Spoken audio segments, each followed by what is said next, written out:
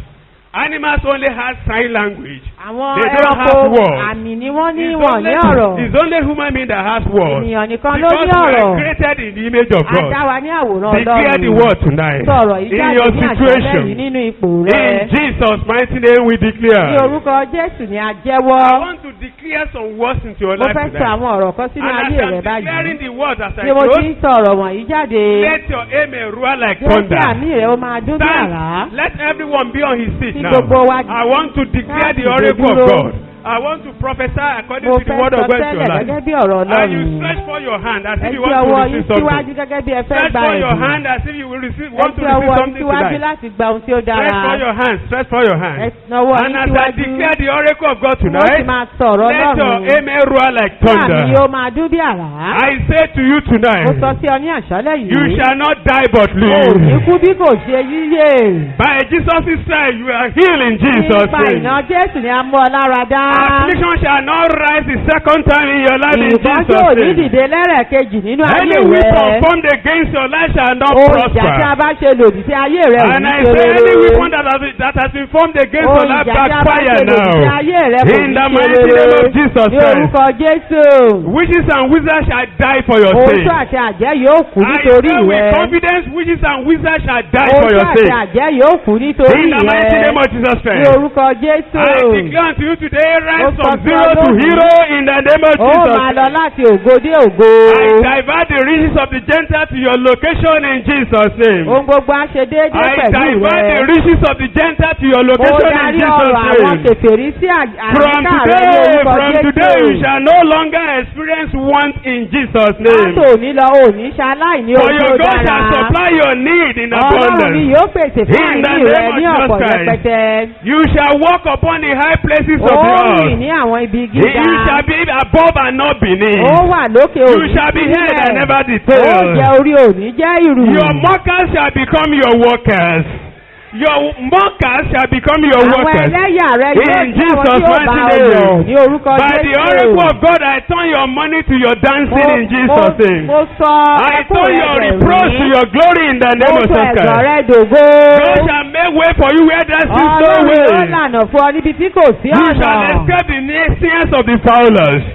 I decree calmness into your family storm. Mo pàṣẹ In the ìyanu mighty nínú name of ayé Jesus rẹ̀ ní Christ. orúkọ Jésù. From now, every good thing you lay your hands upon shall Ohun rere gbogbo prosper. tí o bá dáwọ́lé láti I àkókò say yìí lọ every yóò ṣe curse rere. hovering over your life and your destiny is today terminated. Gbogbo tí ó lò nínú Every ayé rẹ̀ curse mo kò hovering over fi your life, every curse gbogbo hovering over ègún your tí ó ń life ṣiṣẹ́ lórí and ayé your rẹ̀ destiny àti àyànmọ́ is hereby rẹ̀. terminated Mo in kò Jesus' fi sí name. báyìí ní orúkọ I Jésù. declare expansion over your Mo business. pàṣẹ kí okòwò rẹ̀ ó I declare gbòòrò. expansion over your Mo business. pàṣẹ kí okòwò rẹ̀ ó I give gbòòrò. all your good dreams. I give you speed of Gbogbo manifestation. àlá rere rẹ̀ In the name of Jesus Christ. In the name of Jesus Gbogbo Christ. ní yíyá I kankan. call to fulfillment every favorable prophecy you have ever had in your Gbogbo life in àsọtẹ́lẹ̀ Jesus' rere name. tí o ní nínú ayé rẹ̀ yóò wá sí Where you are being ìmúṣẹ. looked down upon, may they begin to look up to you as from Níbi tí a ti today. ń fojú In the tẹ́ńpẹ́lú rẹ̀ name of wọ́n Jesus máa fojú Christ. sókè sí Receive ọ the látòní anointing of lọ. arise and shine in Gba Jesus' ìfàmì name. ròyìn ọ̀tàn kí o tàn All ní your orúkọ disgrace is turned to Jésù. grace in the name of Jesus Christ. Gbogbo ìtìjú rẹ̀ ti All di your ògo ní miracles orúkọ are perfected in Jésù. Jesus' name. Gba gbogbo Receive iṣẹ́ the ìyanu rẹ̀ anointing ní of orúkọ excellence in Jésù. Jesus' name. Gba agbára ìtayọ ní orúkọ God shall Jésù. count this year for you with goodness in Jesus' name. Ọlọ́run yóò mú ohun gbogbo kí ó ṣe rere fún ọ ní And orúkọ for those who Jésù. can say 7 powerful Fún amen, àwọn tí ó lè ṣe àmì every méje power tó and lágbára. every power and authority Gbogbo wasting agbára àti your àṣẹ for prayer and effort, tí ó fi agbára àti they are ìlàkàkà rẹ̀ today ṣòfò. wasted in Wọ́n Jesus' gba name. ìṣòfò lónìí ní orúkọ Jésù. Àmì lórúkọ Jésù.